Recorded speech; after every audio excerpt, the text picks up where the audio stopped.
એટલે કીધું છે કે રામ કૃપા બિન સુલભ ન સુલભ. મહાપુરુષની કૃપા વગર મળે નહીં, સપને મળે નહીં સત્સંગ. ગુરુની દયા વિના સપને મળે નહીં સત્સંગ. જો એના અંદર ભાવ નહીં થાય ને તમે ગમે તે મથી મરી જાવ તો યોગ નહીં થાય. આ બધું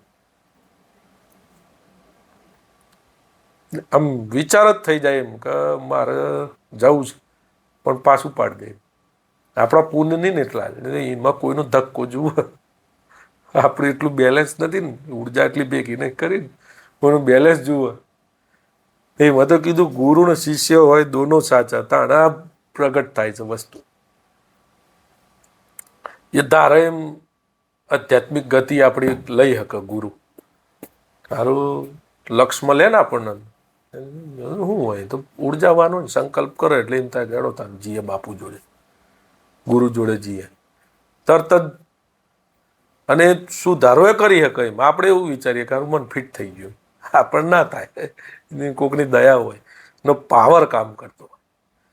આપણે કદાચ એવું વિચારીએ મેં કર્યું, પણ સમજુ માણસ હોય ને સત્યનું મહત્વ હાલે.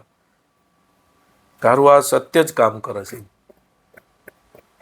પણ વ્યવહારમાં જેમ કે બાપુ એવું કહેતા કે મારી મરજી છે એટલાને બોલાવવામાં આવે છે, એટલે મારું નામ લે એટલે નારાયણદાસ બાપુ તરીકે નહીં જોવાય.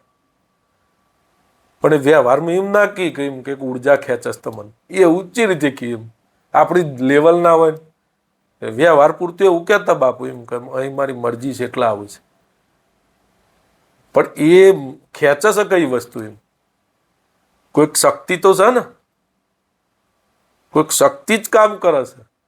એ અદ્રશ્ય છે, દેખાતી નહીં. બસ